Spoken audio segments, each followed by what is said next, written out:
Lanzar bombas atómicas al medio ambiente implica esta contaminación.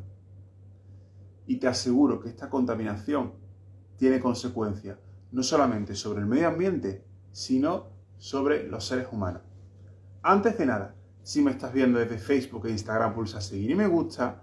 Y si por el contrario me estás viendo desde YouTube, pulsa suscribirse y activar la campanita con todas las notificaciones. Y ahora, claro que sí, comenzamos. Amigos, ¿qué tal estáis? Y sed bienvenidos. Mi nombre, como ya conocéis, es Juan Carlos y soy el autor de la saga Mente Ecologista. Vamos a seguir con estos principios. Por cierto, antes de absolutamente nada, recuerda que si me estás viendo desde Facebook e Instagram, pulsa seguir y me gusta. Si por el contrario me estás viendo desde YouTube, pulsa suscribirse y activar la campanita con todas las notificaciones. Y ahora, por supuesto, comenzamos. Hoy voy a hablarte de que el lanzamiento de las bombas atómicas genera un nivel de contaminación brutal, no solamente para el propio medio ambiente, sino también incluso para los propios seres humanos. Así que vamos a ello. Y es que resulta que durante la Segunda Guerra Mundial, el gobierno de los Estados Unidos sabía que en Europa la Alemania nazi estaba, no solamente emergiéndose, sino que ya tenía un poder importante, ya tenía ahí pues, un poder notorio que había ganado sobre toda Europa y cuya intención era precisamente acabar sometiendo a toda Europa a esa dictadura comunista. ¿Está bien? Entonces fue en esa época en la que surgió el nacimiento y el desarrollo de la bomba atómica. La bomba atómica, aunque fue digamos, teorizada por una serie de modelos matemáticos basados en el trabajo de Albert Einstein, no fue hasta la década de 1940, hasta el momento en el que se puso en práctica. Y es que resulta que Estados Unidos, poco antes de finalizar la Segunda Guerra Mundial, estaba recibiendo invasión tanto por Japón como por Filipinas y también por la parte de la Alemania nazi. Era justamente el punto, el punto de Europa donde se había extendido hacia gran parte de Francia y la había tomado por la fuerza. ¿Está bien? Entonces, Estados Unidos intervino en la Segunda Guerra Mundial en Europa y ayudó a ponerle punto y final a esta guerra. Pero mientras tanto, en el otro lado del Atlántico, en Estados Unidos, se estaba empezando a desarrollar una nueva tecnología, es lo que se llamaba la bomba atómica. La bomba atómica en sí fue un proceso que tardó en desarrollarse pues como unos 10 años aproximadamente. Y todo ello está basado en el fenómeno físico de la implosión. Es decir, esto consiste en que tú coges una esfera de un material, entonces este material lo comprime mucho, lo comprime muchísimo, porque por fuera tienes una cámara de aire, imagínate, ¿no? Tienes una esfera de hormigón y luego en el centro pues tienes una pieza de metal pequeñita. Entonces, en ese aire que se queda entre la esfera externa y la interna, vas provocando explosiones, de tal forma que comprimen el material del centro y luego, por exceso de presión, el material que ya está implosionado, ¿qué significa? Por comprimido, a partir de ese momento, ¡boom!, explota, pero explota con más energía y explota con más fuerza. Entonces, de esa manera, el efecto que hace es muchísimo mayor.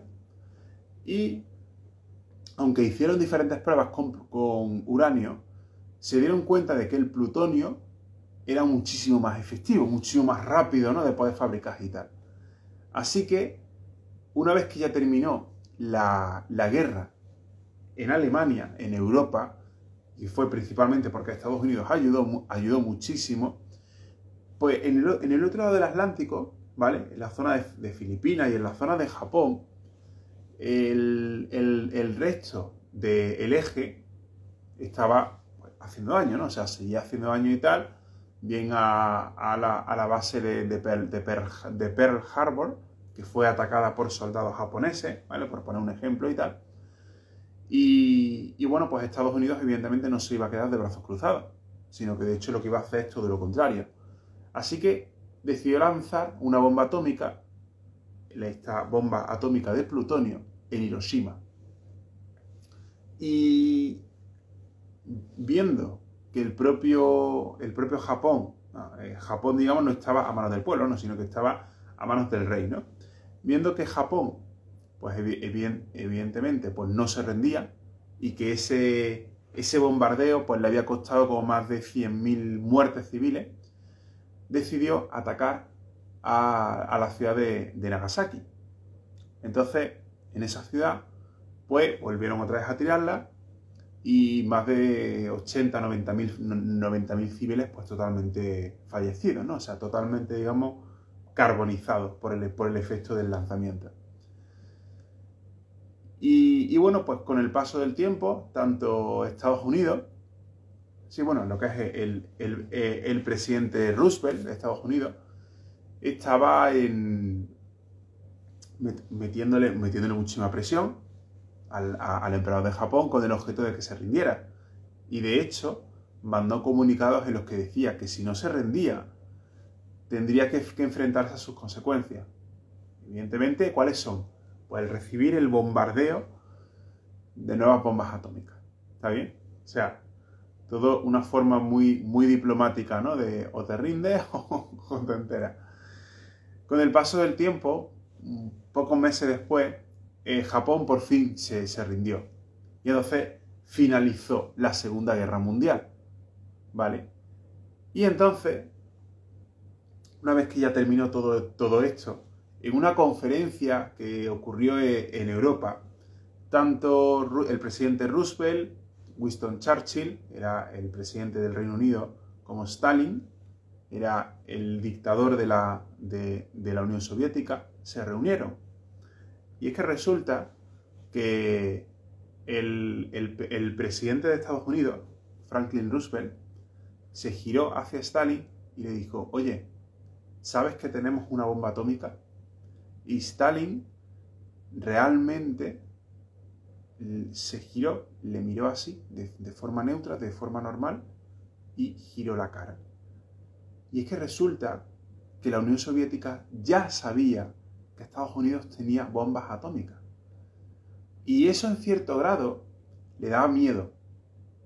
A la Unión Soviética le daba miedo que el propio Estados Unidos tuviera ese arma. Y es que de esa misma forma que Estados Unidos tuvo un papel crucial para parar la guerra, tanto en Europa como en el Pacífico, en Filipinas y en Japón, en aquella época, tanto Estados Unidos como la Unión Soviética estaban aliados. Eran aliados y que de hecho ayudaron a parar los pies a Alemania. Porque Estados Unidos, el Reino Unido y Francia atacaron por el oeste hacia Alemania y la Unión Soviética atacó por el este. Y ese ataque de esos cuatro bloques puso punto y final a esa guerra. Y aquí es donde entramos en la parte física. Y es que resulta que durante esa época, físicos brillantes, mentes brillantes, estuvieron trabajando para el ejército de los Estados Unidos. Uno de ellos, un científico muy famoso, Oppenheimer, trabajó codo a codo con el general del ejército de los Estados Unidos. Literalmente, pues, para desarrollar la mejor tecnología. E incluso para el desarrollo de esa bomba, le pidieron ayuda a Einstein, pero Einstein era un pacifista. Él huía de la Alemania nazi. No quería saber nada más de guerra y tuvo la posición correcta, en plan de guerras nada. No hay que llegar a matarse ni tal, ¿no? Ese tipo de cosas. Y entonces toda esta tecnología fue basada precisamente en el desarrollo de las bombas atómicas. Las bombas atómicas lo que hacen es aprovechar la ecuación de E igual a mc al cuadrado, que es consecuencia de lo que Einstein propuso, ¿vale? Y es que esa E igual a mc al cuadrado no significa otra cosa más que la masa es una forma de energía. Y los ingenieros del ejército decidieron utilizarla literalmente para masacrar a muchísimas personas. Transformaron esa masa mediante el factor la velocidad de la luz al cuadrado en energía. Una energía descontrolada deliberada, sin flujo, sin orden, prácticamente nada. Y el único efecto era simplemente dejar caer desde un avión contra una ciudad, ¡pum! Y todo lo que tocaba en un radio de 2 kilómetros o 3 kilómetros, lo borraba todo tal cual del mapa. Todo, lo borraba todo literalmente. Eso es lo que provocaba. Una auténtica pena, ¿vale? Pero, bueno, pues así, por ejemplo, es como funciona. Y es una pena, porque por culpa de eso, son muchas las personas que consideran que la física es para la guerra. Es decir, gestos como esos denigran la física. Y como científico y físico que soy, considero que pensar que la física solamente se utiliza para hacer guerra y para hacer el mal, es lo mismo que decir que todo el continente americano es Estados Unidos. O sea, es decir, se queda muy cojo. La física tiene muchas más aplicaciones, pero desgraciadamente durante los años 40 y los años 50 fue utilizada con fines bélicos, para hacer daño. Pero una vez ya finalizada y terminada la guerra, por lo que se ve, para los Estados Unidos no fue suficiente aquello. No solamente para los Estados Unidos, sino para la propia Unión Soviética. Y es que resulta que hicieron pruebas, o sea, el gobierno y el ejército de los Estados Unidos hicieron pruebas en el Pacífico. Empezaron a lanzar bombas atómicas. Una de ellas la lanzaron en el aire y otra de ellas la lanzaron bajo el mar. Y es que, aunque provocaron daños importantes, la que tiraron bajo el mar provocó daños muchísimo peores. Con el paso de los días y de los meses, empezaron a aparecer fenómenos como que personas de Japón, que habían estado próximas a la bomba atómica y tal, habían empezado a sufrir, por ejemplo, roncha, quemadura, problemas en la piel, también caída del pelo, ¿vale? Por los propios efectos de la radiactividad. En el lanzamiento de esa bomba atómica bajo el mar, muchos peces desarrollaron radiactividad, hasta el punto de que se cuenta de hecho que cogieron un pez para hacer una foto y la radiactividad que tenía en el cuerpo del propio pez había revelado la foto, sin necesidad de pasarlo por, todos estos mecanismos químicos antes de que existiera la foto electrónica, ¿vale? La foto digital, que es la que tenemos hoy en día. Y resulta, pues que, unos 25 barcos de la Marina de Estados Unidos fueron literalmente afectados por la radiactividad. Y entonces mandaron a algunos soldados a inspeccionar dichos barcos. Y en el momento en el que lo hicieron, estuvieron en contacto con la radiactividad, pero sin saberlo. Entonces, sin tener ni idea, habían transmitido la contaminación de la radiactividad de algunos de esos barcos hacia el propio ejército, hacia la propia Marina de los Estados Unidos, ¿vale? Lanzaron agua de mar a presión contra algunos de esos barcos y consiguieron limpiar pues unos 9, 10 barcos y tal, pero no gran cosa, no mucho. Algunos de esos soldados, con el paso del tiempo, empezaron a desarrollar efectos efectos muy leves a efectos, digamos, leves o medios, justamente de la consecuencia de la radiactividad. Y es que, aunque no se sabía en aquella época, lanzar bombas atómicas es una forma de generar radiactividad artificial, porque en la naturaleza existe radiactividad, pero en unos niveles tan bajos, que no nos puede hacer daño. ¿Hay partículas radiactivas en la atmósfera que nos atraviesan el cuerpo? Sí. Cada día lo hacen. Cada día la Tierra es bombardeada por radiactividad. Cada día todos nosotros somos bombardeados por radiactividad. Pero en una cantidad tan ínfima, tan pequeña, que es que prácticamente es inmedible. O sea, es mínima. Y los efectos que tiene, pues 3/4 de lo mismo, mínimo. Y esto no tiene nada que ver con que haga más calor o que haga más frío, no. Esto ya simplemente por la actividad solar de las estrellas. Imaginaos, damos un ejemplo, imaginaos que hay una estrella allá arriba que llega al final de su ciclo y explota. Bueno, pues la radiactividad que lanza nos va a afectar, nos va a llegar a nosotros. Cuanto más lejos esté de la Tierra, ¿vale? Evidentemente, más leves o más pequeños van a ser las partículas de esa muerte que nos van, o sea, de la muerte de la estrella que nos van a llegar a nosotros. O sea, una cosa mínima, ¿vale? Y bueno, pues descubrieron que a raíz del lanzamiento de las bombas atómicas podían provocar una serie de consecuencias medioambientales importantes. Toda esta tensión fue cada vez a más, y más, y más.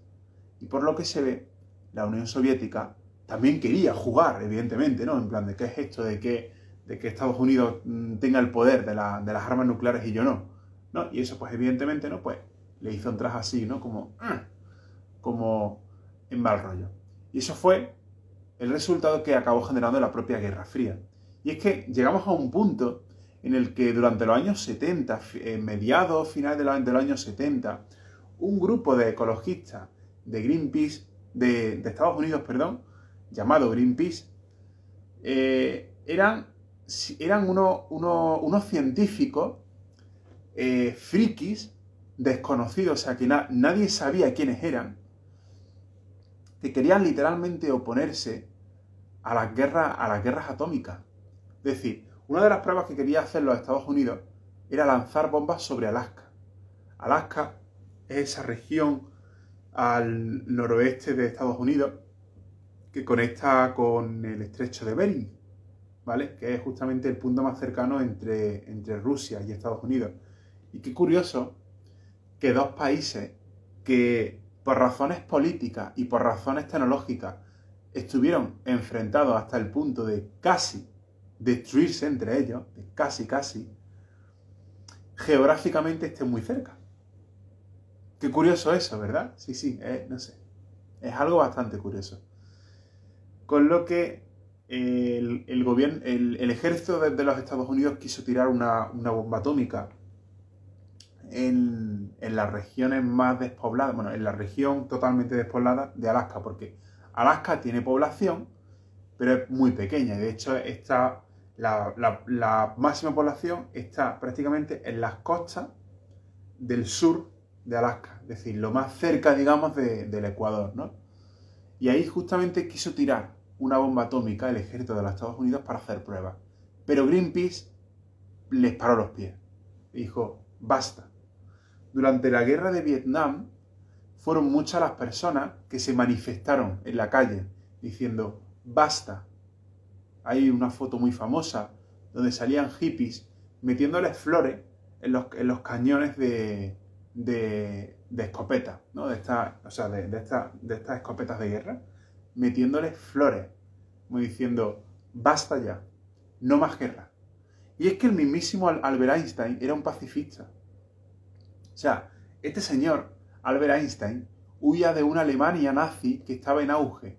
Albert Einstein huía de una Alemania que por las tonterías de la filosofía comunista, porque la gente no se da cuenta, cuando un país entra en crisis, tienden a defender el comunismo, y cada vez más, y cada vez más, y cada vez más. Y el siglo XX nos ha demostrado que la guerra, durante una inflación económica, durante la caída de los mercados, durante el hundimiento económico de un país, lo que ha demostrado la historia en Europa, y mucho más en el siglo XX, es que los gobiernos se han hecho comunistas, totalitaristas. Tenemos el caso del nacionalsocialismo en Alemania, pero es que en España tenemos otro caso, el nacionalfascismo, ¿vale? Que también de hecho surgió en Italia. Y es que se repite siempre la misma historia. El levantamiento de los soviets en Rusia. Es decir, basta con que un Estado entre en una crisis económica como para que, al menos históricamente, todo el pueblo y el ejército se levante e imponga un comunismo. ¿Y qué hace el comunismo? Si la crisis era mala, el comunismo es peor todavía. Es aquello como se dice de que es peor el remedio que la enfermedad. ¿Cierto? Me podéis comentar aquí abajo en los comentarios ¿Qué os parece todo esto? En serio, que no hay ningún problema. Y es que al final es muy triste ver todo este tipo de cosas, ver cómo por una simple crisis económica, de que la gente acabe quemada y quieran ir a una guerra, cuando la gente no se da cuenta de que una guerra también cuesta dinero, de que el lanzamiento de bombas atómicas lo único que provoca es muerte, terror, contaminación al medio ambiente, ¿vale? Y durante bastantes efectos. No he hablado de Chernobyl en este vídeo, pero las consecuencias fueron similares, ¿vale? Y al final, por una neurosis, digamos, obsesionada con el partido político que va a solucionar tal o cual cosa, por una simple neurosis,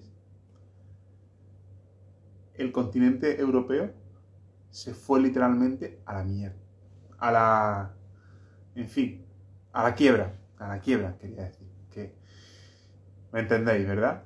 Con lo que es una pena todo esto, literalmente, o sea, es una pena que la guerra se haya basado en la física, porque literalmente, o sea, utilizan la propia física con el objeto de desarrollar armas más letales. Y luego, mediante razones políticas, hay países que se enfrentan hasta el extremo de casi llegar a atacar. Casi llegar a atacar. Tenemos el caso de Vietnam, el caso de Corea, son los más famosos, pero hubo muchísimos más casos. Todo el continente africano se dedicaron a dividirlo como si fuera una tortilla de patata, ¿no? En la que lo pones pues así, todo así, dividido, todo, una auténtica pena, pues que eso, ¿no? Se dedicaron a dividirla, pues ya está. Todo en plan de bien capitalismo puro o bien comunismo puro, pero no es el capitalismo democrático, es la política de ideología capitalista, que no deja de ser más que en sí un socialismo, ¿vale? O sea, no deja de ser más que en sí la imposición de la filosofía política y tal. Y por mucha filosofía que tú digas, ahí hay socialismo, porque quien manda no es Estados Unidos, sino el presidente junto con el ejército. O sea, y las consecuencias son brutales. Hay muchas fotos en los libros de historia y que ojalá nos sirvan para que no volvamos a repetir ese error. Cuando este grupo de ecologistas, cuando este grupo Greenpeace empezó a tener bombo y a tener muchísima fuerza y cada vez más y más y más, consiguió llegar a mover a gente joven, a los que llamábamos los hippies. Y esos hippies no tienen nada que ver con estos hippies de hoy en día. No tienen nada que ver. Esos hippies se levantaron contra el propio ejército de Estados Unidos, para decirle, se acabó, basta ya la guerra, basta, no queremos luchar más. Y así comenzó Greenpeace. De hecho, esto mismo os lo cuento aquí dentro, en Mente Ecologista, en la parte de la historia, ¿está bien? Y así era justamente como comenzaba. Greenpeace empezó muy bien porque le transmitió a una generación de personas jóvenes que la guerra no era la solución, sino la paz. El dejar de luchar es la solución. La paz es la solución. Y hay muchas fotos. Sé que estoy repitiendo muchas palabras, muchos conceptos. Lo sé. Pero quiero por favor que esto quede claro. Hay muchas fotos donde sale gente joven con flores en la cabeza, con estas gafas y tal, estilo así, vestidos de bohemio y tal, de más hippie, más calma, más no sé qué, metiéndoles flores en las bayonetas, ¿no? en las bayonetas, perdón, en los agujeros estos de los cañones y tal, diciendo justamente eso mismo. Esto que acabo de contaros, ¿vale? Esto no tiene nada que ver ni con el feminismo actual, ni con el ecofeminismo actual que este movimiento feminista en España ha puesto de moda. O sea, esto no tiene nada que ver. Es decir, ver cosas como que ponemos un ejemplo, como que aquí en España, como que hace muchos años atrás, cuando Podemos llegó al poder, al poder, perdón, quiero decir, cuando Podemos tuvo una representación importante porque ganó el Partido Socialista y Podemos pues tuvo ahí buena influencia. Y entonces a raíz de aquí surgió, dentro del partido de Podemos, surgió la filosofía feminista y la filosofía ecofeminista, que era un grupo de mujeres que se iban, por ejemplo, a un matadero o a una granja o a un camión donde transportaban animales y todo este tipo de cosas, animales de granja estamos hablando, ¿vale? Y empezaban a manifestarse y tal. Y quieren comparar eso con una guerra que casi implica la destrucción total de la humanidad. ¿Vale? Quieren comparar eso con esto. No tiene nada que ver. O sea, cero. No tiene nada que ver. Greenpeace empezó muy bien. Greenpeace le paró los pies al ejército estadounidense.